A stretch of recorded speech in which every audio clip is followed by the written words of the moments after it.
Assalamualaikum warahmatullahi wabarakatuh. Hai rakan-rakan semuanya. Pada sore ini saya berserta rombongan dari Sanggar Sekutu Namci.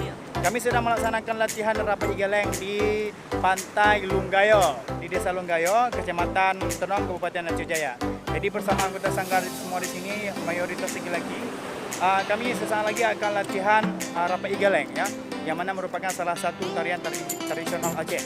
Jadi ini merupakan latihan rutin kami setiap minggunya yang kami adakan baik di sekret Sanggar maupun di alam. Ya, kami sekarang mengambil tempat di salah satu pantai di Kecamatan Tenom, tepatnya di Desa Lunggayo. Baik, jikalau rakan-rakan pengen tahu keseruan kami dan gimana sih gerakan-gerakan tarian rapat igeleng, ikuti terus video kami. Dan untuk itu jangan lupa dulu subscribe, like, dan share video kami.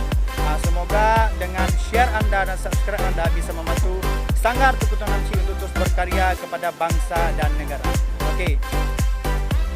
Jadi ini adalah latihan lagi biasa, ulang-ulang gerakan rapat igeleng. Jadi untuk latihan ini apa? Dan ini. Jadi sebelum latihan lagi biasa, hanya tetap semangat dan kita mulai dengan membaca Bismillahirrahmanirrahim. Okey, semangat juga. Semangat, baik. Semangat.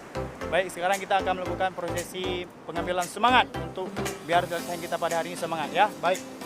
Sanggar Sekutu Namci. Merdeka kemajuan gado ada angkatan. Okey rekan-rekan, yuk kita saksikan kegiatan latihan kami di Pantai Lunggayo, Kecamatan Tenom, Kabupaten Aceh Jaya. Masuk.